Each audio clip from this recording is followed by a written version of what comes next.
This video is an introduction to the Spectracom SecureSync and NetClock web-based interface. We've recently made a major technology upgrade in the platform. We still support monitoring protocols like SNMP and syslog, but this new web-based technology also lets us support the latest AJAX and REST technologies to be used as well. For human users, we've redesigned the interface to make it really easy to use. Once the unit's set up and deployed, you'll be using this interface to verify the status and diagnose any issues that you see. And so you'll see that we've laid it out to be really easy to use. The first thing you'll do is log in with a username.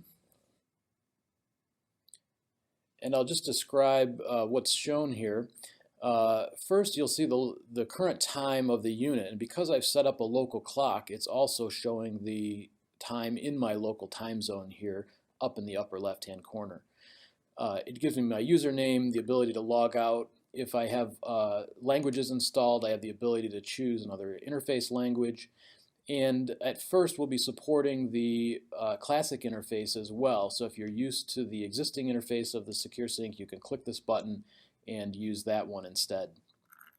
I'll skip the main menu for the moment here and just explain the status. When you come to the main screen, you see the status of the system. My reference that I'm using right now to synchronize is GPS receiver, GPS 0, and the approximate timing error that I'm seeing from that receiver is between 10 and 100 nanoseconds. You can see my power status is normal, green is good for the AC power, and the status of the unit is in sync. It's not in a holdover or a fault condition. So right away you can see from the interface that green is good and there's no problems with the system. Right below that you see the most recent events. So we started this unit just a few minutes ago, and you can see that we disconnected the GPS antenna 2 minutes ago and that it's now been reconnected. And so this tells you exactly what's happened in your system recently. If I need more details, I can go to the details page, and in fact if I want to search for a particular problem, like let's say I want to know when the unit was rebooted, I can type that in and I can see the date and time that the unit has been rebooted. You'll also see in the main page here the status of your references. So these are the things that I can synchronize to. The first one that I have set up is my GPS, so if the GPS is there, I'm going to use that. I've also set up NTP as a reference, so my unit is an NTP server. I can give time to people, but I can also use NTP as a backup reference should I lose the GPS information for any reason. My unit will switch over to the NTP interface. When you can see on the statuses, both are green, so both are valid interfaces. There's two things that you need to be a reference. One is a sense of the date and time, and then also a precise time mark, and that's what these time and PPS lights mean, so either one of those is valid.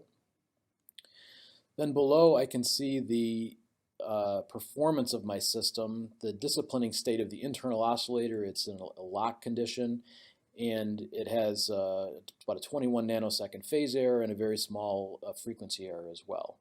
If I want more details than that, I can click on the icon here and look at the history of the box as well. So let's imagine I want to make sure that things in the past were okay, and I can see exactly the phase error magnitude, the frequency error, and some oscillator information here on the screen. This all looks very low, and that's because when I powered it up, I started with a large phase error, and then as the unit acquired its timing information, that reduced a lot. So if I zoom in a little bit on the current time, you can see that for the past few days, the phase error has hovered right between 50 nanoseconds to the positive or negative direction. And I can also zoom in to where I powered up and see exactly what happened there when I started the unit and its phase error then decreased. So you get some information there. On the main menus, this gives you the ability to navigate directly to any information that you might want. In particular on the interfaces, you can see each of the possible inputs and outputs of the unit. And if I want to see all of them, I just click on one of the headings. So I'll look at all of my inputs and outputs organized by option card. In this view, you see the rear panel of the unit, and down below you'll see organized by slot number each of the inputs or outputs with its status. So I've got a GPS set up, it's seeing 7 satellites, and you can even see the signal strength of those satellites there next to it. Likewise, my PPS outputs are enabled. You can see I've got a frequency input here. It's invalid. It's set up for 10 megahertz, but there's no 10 megahertz input. You can see that my mouse is hovering over this entry in the list, and if you look at the picture of the unit above, you can see circled in orange the connector that corresponds to this input. So I can tell right now that there's no 10 megahertz input on that particular connector on the back of the unit.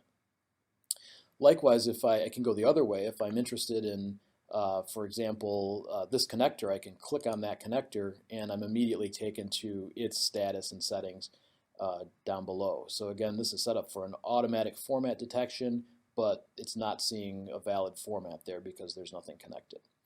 So I very quickly get detailed information about all of my connections on the rear panel.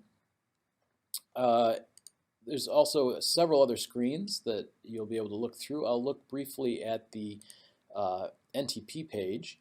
As I mentioned, the unit is set up to not only be an NTP server, but also it's looking at other NTP servers and monitoring its time so that it can switch as required.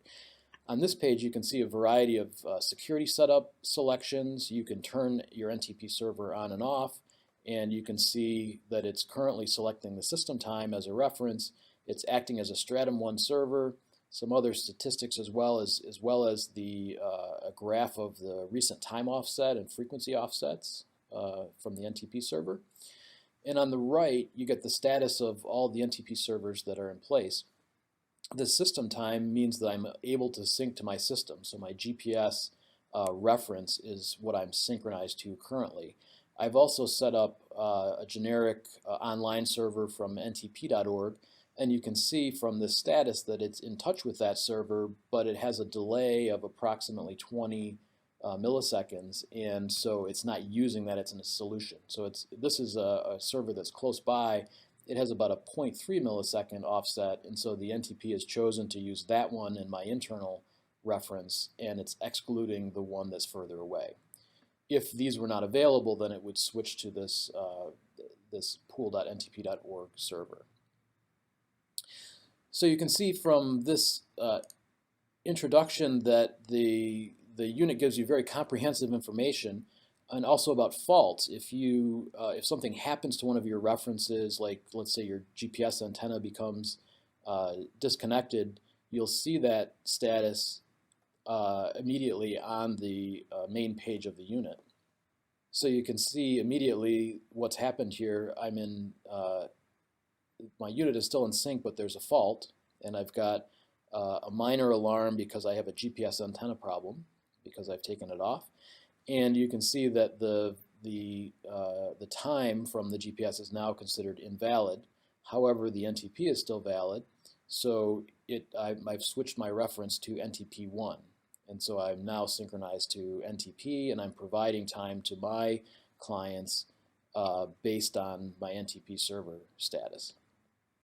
To conclude the demonstration, I'll just show you the remaining menus. Under Management, you'll see the selections that you'll need to configure the system, from security settings on the interfaces to how users log into the system or changing your password, to sending email messages, for instance, if the status of the system changes.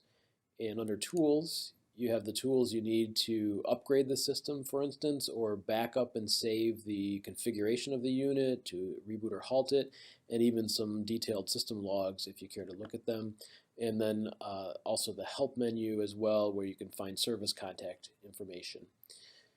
So that concludes our demonstration of the web-based user interface. This interface is available using any web browser. You don't need any special software installed.